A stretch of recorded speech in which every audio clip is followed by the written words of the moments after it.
Hello மக்களே, welcome back to our channel. இன்னைக்கு இந்த பதிவில் ஒரு சூப்பரான அப்டேட்டை பற்றி தான் நாம் இப்போ பார்க்க போகிறோம்.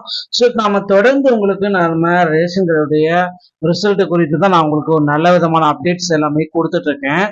ஆனால் இப்போ பார்த்தீங்கன்னா நமக்கு ரேஷன் கடை ரிசல்ட் குறித்து ஒரு முக்கியமான அப்டேட்டு கிடைச்சிருக்குங்க. ஸோ அது என்ன அப்படின்றத இந்த வீடியோவில் பார்க்கலாம். ஸோ வீடியோவை ஸ்கிப் பண்ணாமல் பாருங்கள்.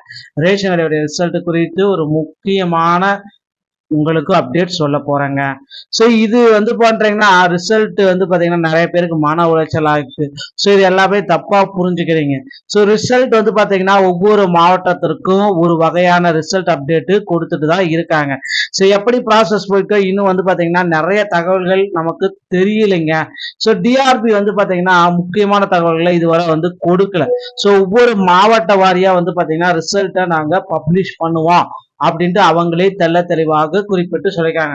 ஸோ ஒவ்வொரு மாவட்டத்தில் இருக்கிறவங்களும் ரேஷன் கடை தேர்வர்களும் கோரிக்கைகள் எல்லாமே வச்சிருக்காங்க.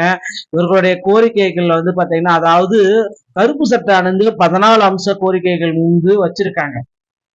ஸோ அது பாத்தீங்கன்னா இந்த மாதிரி 14 அம்ச கோரிக்கைகளும் அவங்களுக்கு எனக்கு சம்மதம் இல்லை, இந்த ரிசல்ட் அதுக்கு அப்படின்றது கேட்டீங்கன்னா இதுக்கு என்ன 14 அம்ச கோரிக்கைகளும் உங்களுக்கு கட்டுநர்களுக்கும் இந்த சேல்ஸ்மேன் கட்டுநருக்கும் எந்த சம்மதமே இல்லை அப்படின்ட்டு அவங்க ஒரு பக்கம் கோரிக்கை வச்சிருக்காங்க. ஸோ இதனால பாத்தீங்கன்னா ரேஷன் கடை ரிசல்ட் வெளியாகுதுல சில சட்ட சிக்கல்கள் எல்லாமே இருக்கு அப்படின்ட்டு கோரிட்டாங்க.